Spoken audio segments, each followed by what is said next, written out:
नमस्ते दोस्तों, मैं वास्तु शास्त्री डॉक्टर सुमित्रा अग्रवाल।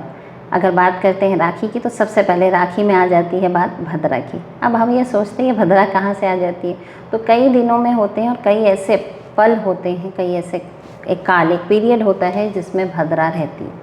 अब भद्रा क्या है, उसके रहने का दो स्थान है, एक पृथ्वी और दूसरा पाताल। जब वो पृथ्वी पर रहती है तब हम उसे बोलते हैं कि समय सही नहीं है, इस टाइम कोई शुभ काम नहीं हो सकता। और जब ये पाताल में रहती है तब पृथ्वी पे किए गए कर्मों के लिए ये एक अच्छा और शुभ मुहूर्त माना जाता है, यह शुभ समय माना जाता है। पंचांग की बात करें तो पंचांग के 5 अंग हैं। सबसे पहले अगर आप बात करें पंचांग की तो इसमें सबसे इम्पॉर्टेंट होता है दिन, वार जिसको बोलते हैं वार, तिथि, नक्षत्र, योग और कर्ण। तो इन 5 चीज़ों पर निर्धारित होता है पंचांग। इससे ही निर्धारित होता है कि भद्रा कब होगा और कब नहीं होगा और कितने समय का होगा। तो अगर बात करते हैं रक्षाबंधन की, तो रक्षाबंधन होती है श्रावण की पूर्णमासी को, तो उस दिन पूर्णिमा रहती है। तो पूर्णिमा के दिन जब भद्रा आती है उस समय हम रक्षाबंधन नहीं कर सकते, राखी नहीं बांध सकते, क्योंकि अगर ज्योतिष पक्षों से बात करें तो इसको विशेष इस अवधि को माना जाता है कि इस समय अशुभता का वास रहता है, तो कोई भी शुभ कार्य को हम नहीं कर सकते। इस समय ना हम नया घर खरीद सकते हैं, ना हम नामकरण कर सकते हैं, ना ही हम यात्रा को शुरू कर सकते हैं। तो ये सारी चीज़ें वर्जित रहती है भद्रा के समय में। अब बात करते हैं कि इस बार रक्षाबंधन में बड़े बड़े योग बन रहे हैं, सर्वार्थ सिद्धि योग बन रहे हैं, रवि योग बन रहा है, और अगर बात करें कुछ खास और योग की, जैसे राजपंचक योग भी बन रहा है इस समय, और ये पूर्णिमा का दिन भी है उस दिन, तो उस दिन सावन पूर्णिमा भी है, तो इन सौभाग्य योग भी है। तो इन सब योगों के फल को काफ़ी हद तक भद्रा ने कम कर दिया।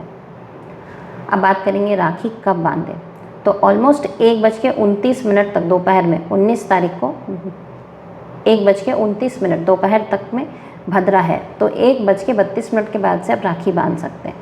और कोशिश करें रात में 7 सवा 7 के बीच में राखी को कंप्लीट कर ले, उसके बाद नहीं बांधें। अब काफ़ी सारी ऐसी महिलाएं हैं जिनके भाई उनके साथ नहीं रहते, या दूर रहते हैं, या मनमुटाव है, अब वो उनको राखी नहीं बांध पा रहे या मिल नहीं पा रहे, तो क्या करें? सबसे पहले गणेश जी की आराधना करें और राखी आप हनुमान जी को बांध दें। आप देखिएगा कि एक समय के बाद जो आपके और अगर आपके भाई के बीच में मनमुटाव के चलते अगर राखी नहीं बांध पा रहे, तो मनमुटाव में दूरी आएगी और आपके आपस में घनिष्ठता बढ़ेगी और आपके संबंध काफ़ी सुधर जाएंगे। अब बात करते हैं राशियों की। राशियों के हिसाब से गिफ्ट भी होते हैं और राखियों के रंग भी होते हैं। अगर बात करूँ मेष राशि की, तो मेष राशि का अगर आपका भाई है तो लाल रंग की राखी बांध दें, वृष है तो सफ़ेद रंग की बांधें, मिथुन है तो हरे रंग की बांधें, कर्क है तो सफ़ेद रंग की बांधें, सिंह है तो लाल पीले रंग की बांधें, कन्या है तो ग्रीन कलर की, डार्क ग्रीन कलर की राखी बांधें, तुला है तो सफ़ेद और लाइट येलो कलर की बांधें, वृश्चिक है तो रेड या मैरून कलर की बांधें, धनु है तो पीले रंग की राखी बांधें, मकर है तो काले रंग की बांधें, कुंभ है तो भी काले रंग की बांधें, और अगर मीन है तो पीले रंग की राखी बांधें। अब बात ये होती है कि राखी को सबसे पहले बांधा किसने, किसको? तो एक कथा तो ऐसी है कि भगवान जब वामन अवतार लेते हैं तो बलि के हाथ में भगवान खुद इस राखी को माने धागे को बांधते हैं, मोली को बांधते हैं और उन रक्षा सूत्र बांधते हैं और उन्हें अमर होने का आशीर्वाद देते हैं। तो जब औरतें या बहनें अपने छोटी बहनें या अपने बहनें सारी जब भाइयों को जब राखी बांधती हैं तो उनकी लंबी आयु की कामना करती है। अब भाई उनकी रक्षा की बात करते हैं। वहीं दूसरी तरफ जब बलि को भगवान जब पाताल में भेज देते हैं तो भगवान खुद उसके द्वारपाल बन जाते हैं। तो लक्ष्मी जी जाती है और बलि को वापस बांधती है। यही रक्षाबंधन की राखी समझ लीजिए आप, ये सूत्र बांधती है और उनसे भगवान विष्णु को वापस मांग के लाती है। तो कहीं ना कहीं वो भी अपने पति की रक्षा के लिए वहाँ जाती है बांधने।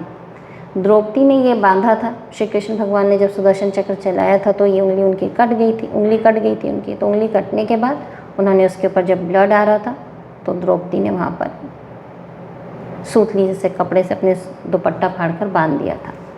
तो द्रौपदी ने वहाँ बांधा और भगवान ने उसकी रक्षा करने की आशीर्वाद दिया। तो वही रक्षा आप देख पाते हैं कि बाद में जब पांडव हार जाते कौरवों से चौपड़ पासा में, तब आते हैं भगवान द्रौपदी की लाज बचाने के लिए आते हैं और वो आशीर्वाद देते हैं और वहाँ से वस्त्र आते जाता है। और दुशासन एक समय के बाद थक जाता है, क्यों तो साड़ी बढ़ती ही जा रही है।